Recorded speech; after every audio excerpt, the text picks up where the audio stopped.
تو استاد سوال داشتم درباره همین شرک اکبر و اصغر. مثلا درسایتون ما گوش کردیم اما بازم این سوالم در ذهنم جواب پیدا نکردیم. مثلا یک نفر تویز بسته میکنه یا مثلا قسم به غیر الله میخوره، اینا میخواستم بفهم که همین شرک اکبر است یا اصغر. خب بسم الله الرحمن الرحیم. برادر عزیز، شرک خواست شرک ضد توحید است. شرک یکی اکبر است یکی اصغر، مثل خود گفتینه. شرک اکبر اینه که وقت انسان اگر او شرک میکنه ای از اسلام میبرایه، از اسلام میبرایه و این تقریبا 5-6 قسم است شرک اکبر.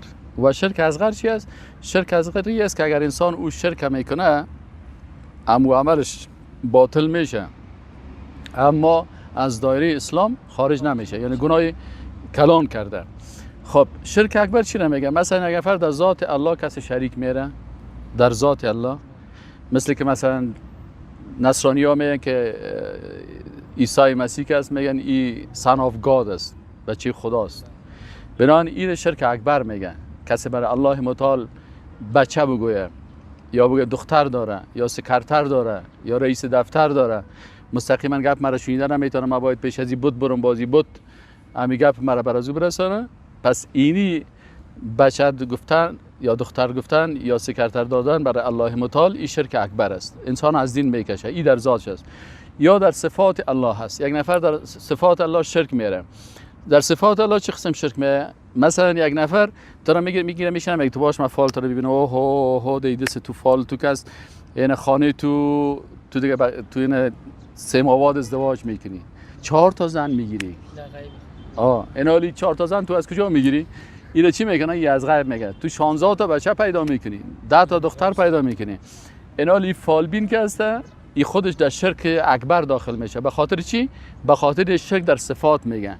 و اگر تو باز به گپ از او قناعت میکنی که راز گفت، فالبین تصدیق میکنی، این حال اینجا تو در شرک اکبر مبتلا شدی، از دین اسلام خارج میشی. چرا؟ صفت الله که عالم الغیب است برای از کی داده شد؟ برای فالبین داده شد. این حال شرک یکی در ذات شد، دومش در صفات شد. بعض شرک در عبادت میشه. قسم سومش عبادت چی است؟ که مثلا ما را الله متعال گفته که شما سجده برای الله بکنین. یا کسی میخواد برای مخلوق سجده میکنه، سر خدا زیر پای ازی میمونه، یا برای مخلوق رکوع میکنه. همین کافرها که از بسیاری وقتا به خاطر مسلمانان را در شرک اکبر داخل کنه، در منطقش یک مسلمان بره میگه پیش مجسمه ازی برو سر تخم کو، بازو میره پیش مجسمه لنین یا پیش مجسمه مارکس یا پیش مجسمه یگان تا. حتی بسیاری سپورتمن‌ها کافر میشن، میرن کراته که میکنه، باز پیش از مجسمه همون کسی که کراته را اختراع کرده پیش از او سر خود خم میکنه، احترام میکنه. اینا نمی شرک اکبر است. شرک اکبر چی است؟ که یک عبادت به مخلوق بکنی، نظر برای مخلوق بکنی، عبادت سجده و رکوع برای مخلوق بکنیم. این شرک در عبادت است. دیگه چهارم شرک در اطاعت است. مثلا یکی شریعت الله هست، یکی قانون ساخت انسان است. این حال اگر کسی قانون مخلوق را که ضد شریعت الله است تطبیق میکنه، این هم در شرک اکبر داخل میشه. چرا که ما و شما کلمه میخوانیم، در کلمه ما با الله تعهد کردیم که لا اله نیست هیچ کس مستحق از اینکه ذاتش عبادت شوه و شریعت و قانونش اطاعت شوه بغیر از الله. این حال اگر یک کسی یک قانونی که ضد شریعت الله هست او رو تطبیق میکنه و قبول میکنه، این هم شرک در چی میشه؟ در اطاعت میشه، شرک در شریعت میشه. دیگه شرک در افعال است. مثلا افعال الله که از خلق کننده الله هست، این فعل الله هست، خلق کردن. کی رو دختر میته الله میته، کی رو بچه میته الله میته.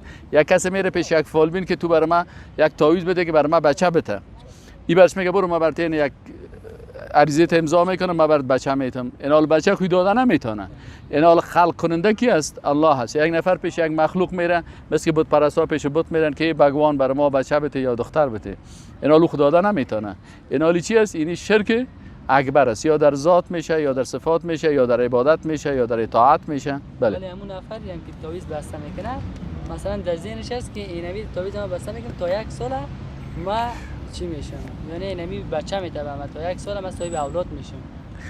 این حال دو تعویض مثلا نام کی رو نوشته میکنه؟ نام بوتارا نوشته میکنه. یگان تعویضا رو باز که نوشته از کرکبیل و خط خطک است و جرجبیل و نام شیطان تو را نوشته میکنه. این حال شیطان میتونه برکه از بچه و دختر بده. این حال نمی خودش انسان در شرک مبتلا میکنه. و شرک اصغر باز چی است؟ شرک اصغری است که مثلا آدم از دین نمیکشه، لکن برای شرک استعمال شده به خاطر از اینکه بسیار خطرناک است. مثل یک نفر قسم میخوره میگه به سرت قسم است. این به سرت قسم خوردن که چی است؟ این شرک اصغر است. یا کسی ریاکاری میکنه، مثلا گوسفند برای قربانی میخره، خب یک ذره برای مردم خودم میسازه که خوب چاق بگیری مردم باز چی کنه، مردم بگه که نه والا، یا یگان تا خیرات میکنه میگه والا باز که مردم بگه که اوه چقدر عبدالزادایم بخیزن بگن که چقدر پیسه داره، چقدر به پدر خود خیرات کرد چی کرد. این حال شرک اصغر که سور معامله ازیر مثلا 30,000 روپیه مصرف کردی لکن ریاکاری کردی، این شرک اصغر شد، همین ثوابش از بین میره، اما از دایره دین خارج نمیشه. تعویض در شرک اکبر است اگر کس او نامای مخلوقات باشه. چرا تعویض کس سکن در وقت رسول الله صلی تعویض زبانی بود. مثلا رسول الله صلی الله علیه و خودشان به الله پناه میبرد، حسن و حسین هم به الله پناه میداد. متوجه هستین؟ اما اگر در کاغذ نوشته میکنه در اینجا بغیر از نام الله نام مخلوق را نوشته میکنه، این پناه به کی میده؟ مخلوق میده و پناه بردن به مخلوقی در شرک اکبر داخل میشه. و قسم خوردن هم در شرک اصغر است. اگر کس به غیر الله قسم میخوره یا هم در شرک اصغر است، از دین این خارج نمیکنه.